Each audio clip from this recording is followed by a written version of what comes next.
John Lundemo really does live by the sword. He forges blades, grinds them, and tests them before selling the history-inspired weapons to buyers all over. The cool factor is way up there. Cool factor 11.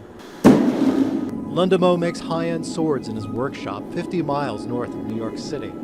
Prices for the custom Odin blade swords can start at $1,500. He gets his inspiration from European history, Japanese samurai, and swashbuckling movies. But the designs are his own. He mixes East and West, history and Hollywood. It's European looking, right? But it looks kind of Asian too at the same time. In fact, this pommel, the shape of this pommel I got off the sword I saw in a movie called The Bride with White Hair. The sword market is crowded with makers of historic replicas and fantasy weapons.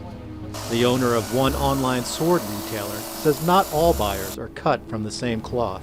People with a general historical interest, that's a big segment. There's also martial arts practitioners, people who practice both Asian martial arts and European Western martial arts.